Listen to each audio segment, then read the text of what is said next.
le débat pour les participants, donc pour les questions à nos quatre premiers conférenciers.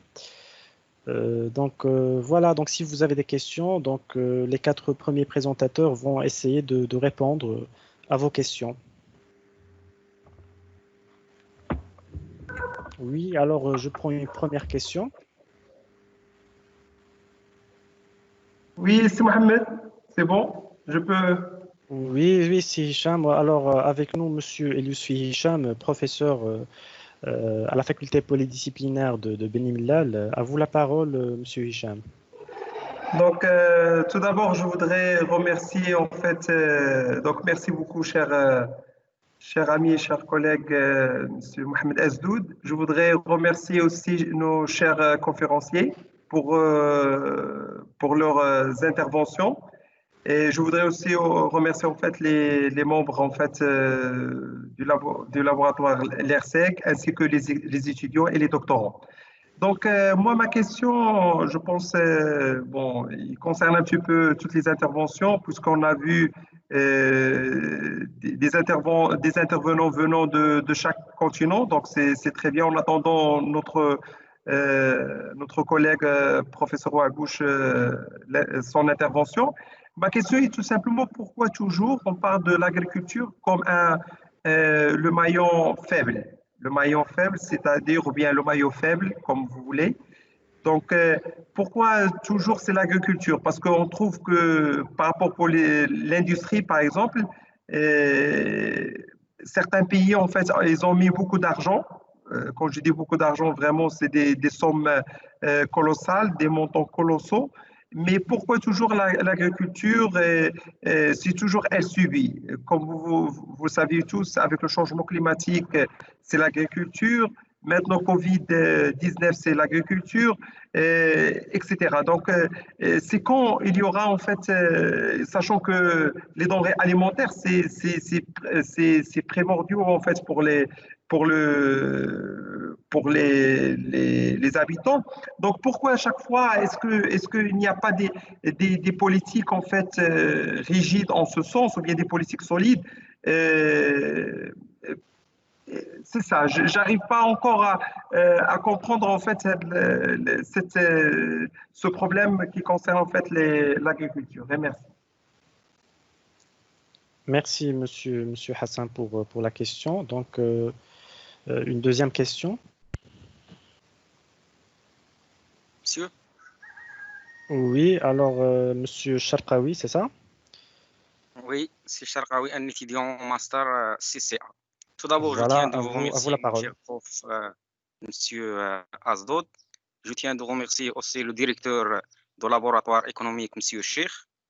Et je tiens de remercier les chers conférenciers pour les informations riches qu'il nous a données. Alors, Madame Giobellina a dit que la majorité de la population est concentrée en ville, en Argentine. C'est pour cela ma question est destinée à Madame Giobellina. La question est la suivante. Quels seront les effets de la pandémie sur la demande alimentaire de la population vu une concentration urbaine de l'Argentine? La deuxième question est destinée à M. Thomas.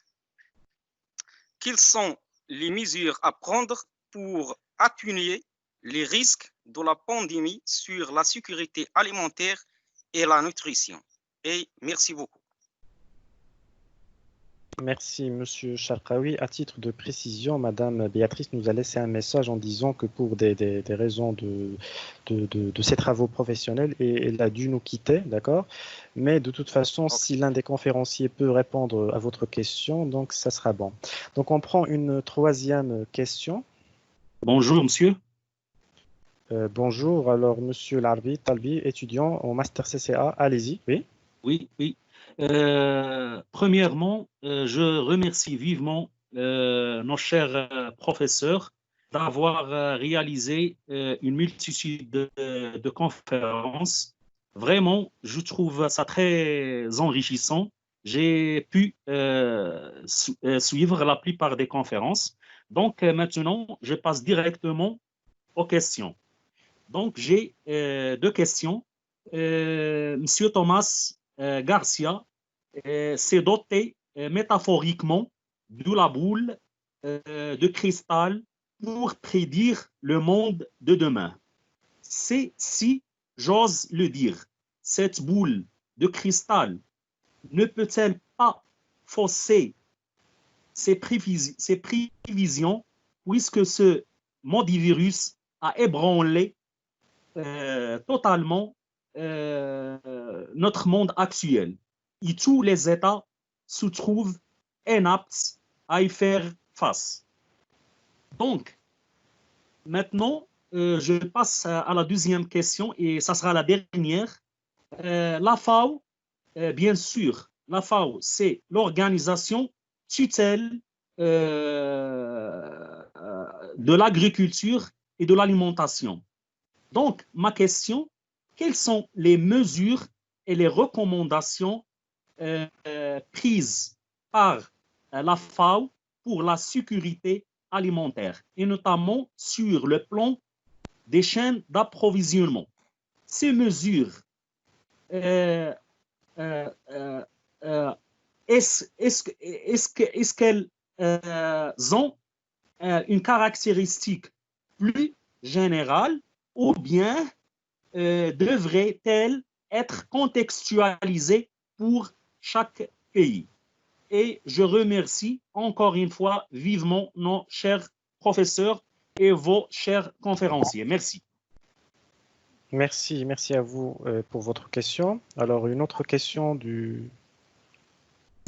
Oui, donc nous sommes sollicités par Madame Awatif Laïsaoui pour une question. Allez-y, chers collègues. Oui, bonjour Monsieur Asdod, bonjour tout le monde. Je tiens tout d'abord à féliciter nos chers collègues pour cette e-conférence très intéressante. Et je tiens à remercier chaleureusement nos chers intervenants. Et je passe directement à ma question. Donc, les mesures de restriction et d'interdiction à l'exportation ainsi qu'à l'importation massive des produits alimentaires pour augmenter les stocks par certains pays peuvent impacter la sécurité alimentaire à l'échelle mondiale. Alors, ma question est la suivante. Quelles mesures peuvent être prises par le gouvernement, en fait, par les gouvernements en vue de maintenir les flux d'approvisionnement tout en conciliant avec les mesures de protection contre le Covid? Et merci à tous. Merci Madame Awatif pour votre question. Est-ce qu'il y a encore des questions pour les participants?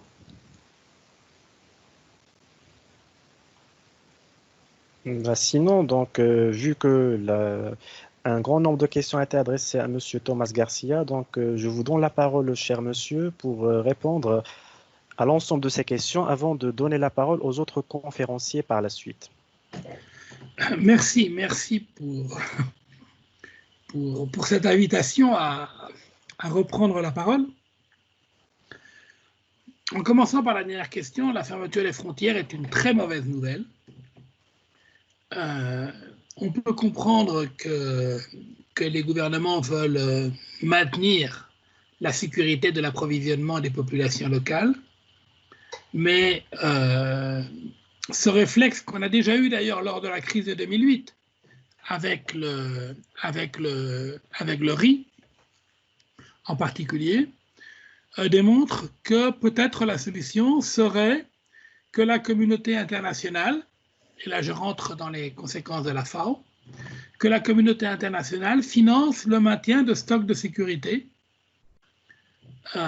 pour un certain nombre de produits clés, comme par exemple le riz, pour assurer l'alimentation de base des populations. Je crois que c'est une mesure qu'il faudrait avancer le jour où nous aurons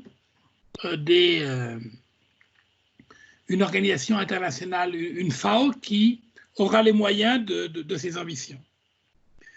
En ce qui concerne l'Europe, l'agriculture est apparue comme le maillon fort de l'économie européenne. Malgré toutes les difficultés, malgré les obstacles, les problèmes de papier d'emballage venant de Chine, de transport difficile, de main-d'œuvre manquante, de surcoûts, d'obligations d'achat de masques et de mafias internationales qui faisaient n'importe quoi et qui vendaient du matériel de mauvaise qualité. Malgré tout ça, l'agriculture a été capable de continuer à fournir des aliments en quantité et en qualité suffisante à des prix raisonnables pour les consommateurs. Donc l'agriculture est apparue comme un secteur fort, pas un secteur faible. Et de ce point de vue-là, clairement, les agriculteurs pensent que cette meilleure image va leur permettre d'obtenir une reconnaissance plus grande de la part de la société. En ce qui concerne l'exercice boule de cristal, il est toujours difficile, et je suis d'accord avec notre cher collègue pour dire qu'il est encore plus difficile quand le monde autour de nous s'effondre, il est encore plus difficile de prévoir. On a quand même l'aide de ce qui s'est passé lors de la crise de 2008 et les réactions, les mécanismes qui ont eu lieu. On sait qu'on va trouver des vaccins, donc on sait qu'on va avoir une période difficile avec des changements de comportement des consommateurs et une crise économique, mais on sait aussi que petit à petit, on retrouvera quelque chose de plus proche d'une vieille normalité, pour reprendre les termes. De ce point de vue-là, on a une expérience très intéressante qui nous vient du sida. Et donc, aujourd'hui, nous savons vivre avec le sida. Il y a des mesures de précaution qui doivent être prises. Et quand elles sont prises, dans les sociétés qui ont les moyens d'assurer un suivi médical et de mobiliser les citoyens pour qu'ils prennent les mesures de précaution, et qui ont les possibilités financières de pouvoir généraliser les mesures de précaution et d'appliquer les traitements au cas où le problème se pose, on sait qu'on retourne à une certaine normalité. Whatever le mot normalité dans ce cas-là veut dire. Donc, au niveau des pandémies, on sait qu'on pourra s'en sortir et on sait qu'on s'en sortira. Alors, quelles mesures à prendre? D'abord, il faut apprendre un certain nombre de choses. Il faut de nouveau redonner de l'importance à l'agriculture, à l'alimentation, aux agriculteurs et aux producteurs. Il faut favoriser et à la fois les producteurs locaux qui ont un lien direct avec les consommateurs et des accords commerciaux qui permettent la circulation des produits. Aujourd'hui, la tomate marocaine fait partie des produits traditionnels du marché européen. Et donc, il faut consolider aussi ce rôle, cette présence, etc.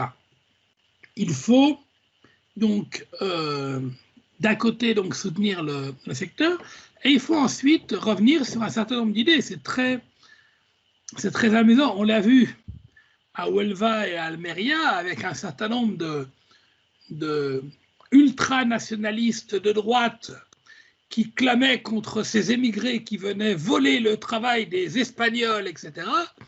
Et qui tout d'un coup se sont retrouvés. Ah, bah où ils sont là, ces extrémistes? Il y a de la place dans les champs. Hein. C'est le moment de venir récupérer le travail qui vous a été volé. Eh ben, ils n'étaient pas là et la société a découvert que l'immigration la gestion des migrations n'est pas simple, mais elle fait aussi partie de la solution dans nos sociétés pour que nous puissions vivre ensemble et que nous avons besoin, nous en Europe, de travailleurs immigrés, non seulement d'ailleurs on l'a vu pour travailler dans les champs, on l'a vu aussi dans les hôpitaux, on l'a vu aussi dans les supermarchés, on a vu partout, on avait tout d'un coup besoin des émigrés qui soient là. Donc, je crois que là, il va y avoir un changement J'espère en tout cas qu'il y aura un changement et qu'on comprendra qu'une gestion intelligente, humaine, de l'immigration qui tienne compte des problèmes des uns et des problèmes des autres, et ce n'est pas simple, mais fait partie de la solution et démontre que nous sommes chaque jour plus indépendants. Qui plus est, en revenant à ce sujet, et je suis enchanté qu'il y ait nos collègues africains ici, et nos collègues d'Amérique latine, et je suis un peu malheureux qu'il n'y ait pas des collègues des États-Unis. Aujourd'hui, les grandes inquiétudes sur l'avenir du virus, est-ce que l'Afrique sera capable de le gérer? Le Brésil et les États-Unis sont en train de démontrer qu'ils ne sont pas capables de le gérer, et nous ne retournerons pas à une normalité mondiale si, dans des continents comme le continent africain ou le continent américain ou latino-américain ou sud-américain, il n'y a pas une action conjointe et responsable. Dans le cas des États-Unis, ils n'ont pas besoin de notre aide. Dans le cas du Brésil, ils peuvent avoir besoin de l'aide des pays développés. En Afrique, il est clair que organiser, vertébrer le soutien aux pays africains pour qu'ils aient un système de santé qui puisse tenir la route et qui puisse profiter de l'expérience que nous avons eu chez nous, etc., et des progrès médicaux, pour qu'ils puissent avoir accès aux vaccins, pour qu'ils puissent avoir accès aux médicaments pour traiter les maladies dans la phase intermédiaire jusqu'à avoir un vaccin, est important. Donc, nous sommes chaque fois plus dépendants les uns des autres, et je crois que c'est une leçon que nous devons maintenir et apprendre. Voilà, merci Monsieur Thomas pour vos réponses pertinentes. Donc, je passe la parole aux autres conférenciers pour apporter d'autres éléments de réponse. Ce qui a été dit. D'accord, Monsieur Ibrahima, vous êtes là? Voilà, d'accord. Donc, c'est bon, oui, allez-y. Oui, voilà, c'est surtout par rapport à la question de l'autre là, qui demande pourquoi, en tout cas, toutes les réflexions, toutes les stratégies doivent être orientées vers l'agriculture. Bon, parce que là, d'abord, en tout cas, de façon académique, il faut savoir que quand on dit l'agriculture, il y a et l'agriculture, c'est-à-dire le travail de la terre, et l'élevage et la pêche. Ça c'était d'abord une précision que je voulais apporter. Maintenant, autre précision qu'il faut apporter, c'est que c'est devenu maintenant une prise de conscience collective que nous ne pouvons pas prétendre à une autonomie ou bien à une quelconque indépendance si ce que nous mangeons ne vient pas de chez nous. Ce n'est pas possible. Par exemple, si je prends le cas de l'Afrique, ce n'est pas compréhensible que nous dépendons de la Chine ou bien du Vietnam pour les productions, pour le riz. De même pour le lait et autres produits. Ce n'est pas possible.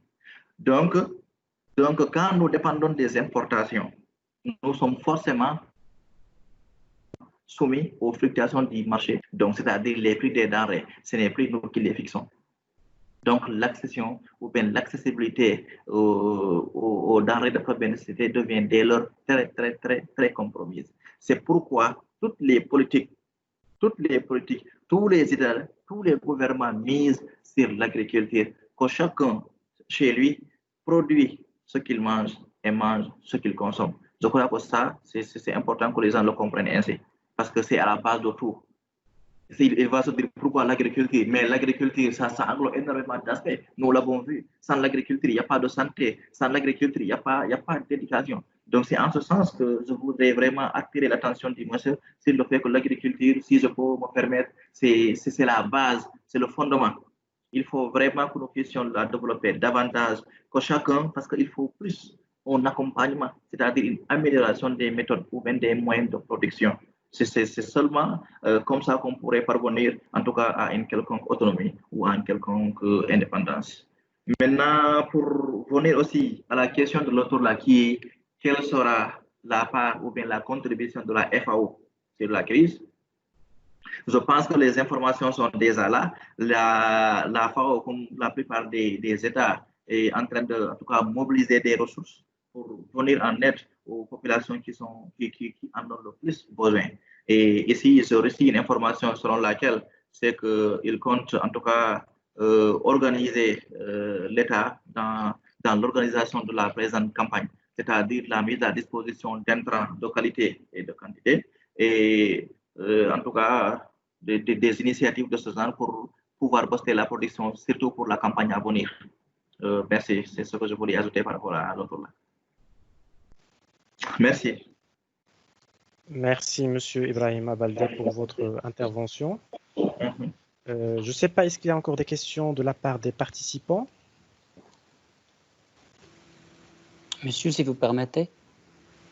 Oui, Monsieur Hamza. C'est Hamza aussi, un étudiant, Alors, donc, oui. au master CCA. Oui, à vous la parole. Merci beaucoup, cher professeur. Alors, je suis d'abord, bien sûr, au nom des étudiants du master CCA, comptabilité, contrôle, audit. Je tiens à remercier nos chers invités, ainsi le corps professoral, et plus précisément, cher professeur M. Azdoud, et le staff organisation pour les efforts fournis en faveur des étudiants. Alors, chers conférenciers, comme vous le savez, le Covid-19 a révélé plusieurs enjeux et lacunes à tous les niveaux, et plus précisément dans le système sanitaire. Alors, du coup, dans ce cas-là, est-ce que les pays vont, ou bien les stratégies qui seront adoptées par les pays, elles ont orienté vers l'autosuffisance, et quelles sont les recommandations pour atténuer les risques et les risques concernant la sécurité alimentaire et la nutrition? Et merci beaucoup. Merci, Monsieur Hamza, pour votre question. Donc, est-ce qu'il y a encore d'autres questions de la part des participants?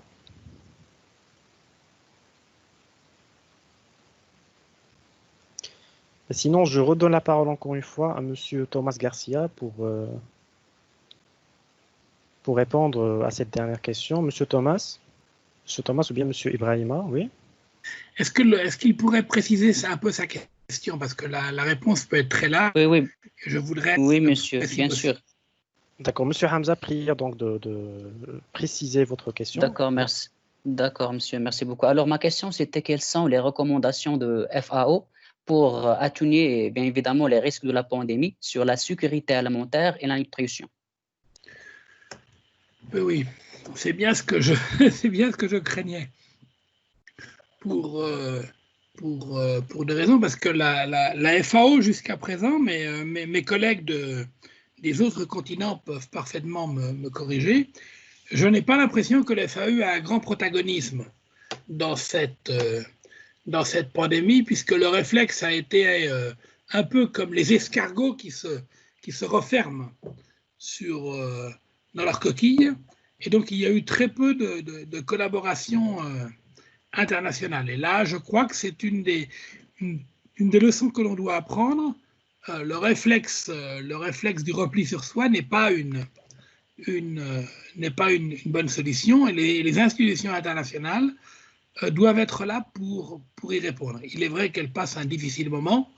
On l'a vu dernièrement avec l'Organisation mondiale de la santé, et on le voit avec l'Organisation mondiale du commerce, et le boycott en particulier des États-Unis contre ces deux organisations. Donc la FAO a été grandement absente. Dit cela, traditionnellement, elle a deux voies qui sont complémentaires pour l'aborder. D'un côté, il y a, et ça a été dit déjà par notre collègue, le besoin de maintenir une population et une agriculture paysanne locale qui permettent d'approvisionner d'une manière plus ou moins stable les populations. Et donc là, les gouvernements seraient bien conseillés de ne pas privilégier uniquement l'agriculture d'exportation, mais aussi l'agriculture vivrière et la production et le développement local.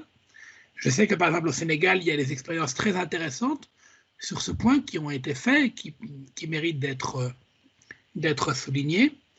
Mais de l'autre, il y a aussi le fait que le blocage, les embargos aux exportations, on a vu le Vietnam sur le riz, mais on voit aussi la Russie sur les céréales. Les embargos aux exportations sont une source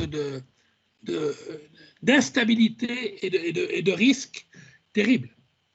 Donc la manière de répondre à ce réflexe, pour que les pays producteurs puissent avoir la garantie que leur population ne va pas manquer de produits, ce qui est légitime pour un gouvernement qu'il veuille assurer l'approvisionnement de ses populations, c'est bien qu'il y ait des stocks de sécurité qui soient disponibles. Mais de nouveau, ces stocks sont coûteux et le maintien de ces stocks ne peut pas être payé uniquement par les pays producteurs qui gardent les stocks, puisqu'ils vont assurer un rôle de stabilité mondiale et d'approvisionnement mondial des populations. D'où l'importance d'avoir une politique mondiale qui maintienne un certain nombre de stocks de sécurité d'un certain nombre de produits clés pour les populations dans le monde, et que cet effort soit financé par tous les pays, et en particulier par les pays riches dont aujourd'hui je représente une bonne partie dans cette table ronde. Merci, monsieur Thomas, pour votre réponse. Donc, sur ce, je réitère mes remerciements pour tous les conférenciers. Donc, le débat était très, très riche avec des idées très pertinentes. Nous espérons que cet échange va contribuer à la bonne gouvernance de la gestion des chaînes alimentaires et agroalimentaires. Il ne me reste plus qu'à de redonner la parole à monsieur le directeur du laboratoire des études et des recherches en sciences économiques et de gestion pour conclure cette manifestation scientifique. Donc, merci encore une fois à tous les intervenants et à vous la parole, monsieur Ma'lainen. Merci, cher professeur. Voilà, on se félicite tous de cette remarquable conférence. Donc, j'en remercie vivement nos chers conférenciers. J'en remercie l'équipe technique derrière. Là, vous avez M. Gouskir, M. Hamza, Mademoiselle Ishraq. J'en remercie aussi les modérateurs, professeur Azdoud Mohamed et M. Ouabouch. J'en remercie en votre nom aussi l'Université Sultan Moulay Slimane, le doyen de la faculté polydisciplinaire, le directeur de l'ONCG, monsieur le professeur Mohamed Sabri, et bien sûr nos étudiants, les enseignants, les membres de notre labo de recherche. Et voilà, je cède le mot de la fin à notre cher professeur Mohamed Sabri. À vous la parole, monsieur Sabri.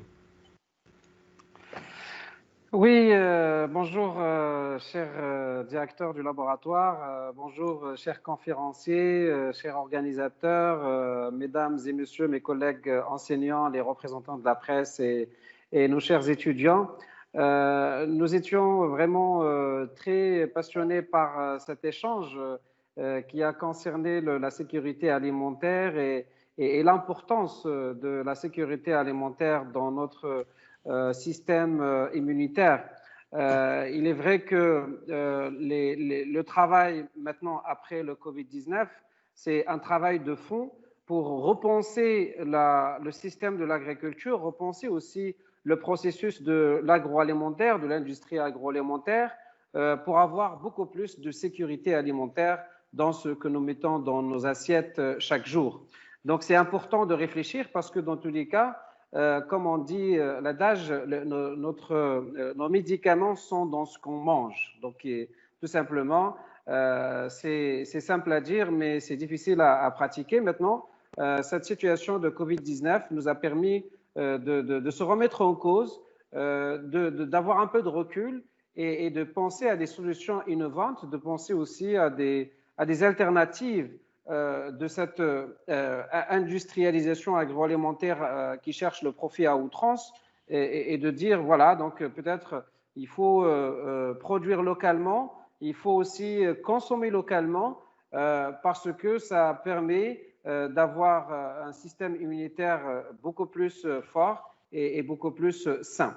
Donc voilà, de ma part, je tiens à remercier tous les chers conférenciers pour la qualité de leurs interventions. Remercier aussi nos chers étudiants pour la qualité des questions qu'ils ont posées et bien évidemment sans oublier l'équipe d'organisation et le staff technique, le staff bien évidemment le support qui nous a permis d'avoir cette connectivité et cet échange entre nous. Donc voilà, je vous souhaite une excellente fin de journée et à bientôt, Inch'Allah, pour une autre fois, peut-être en présentiel. Merci à vous. Merci. Shukran. Bravo. Shukran, Bravo. Shukran. Bravo. Merci. Merci.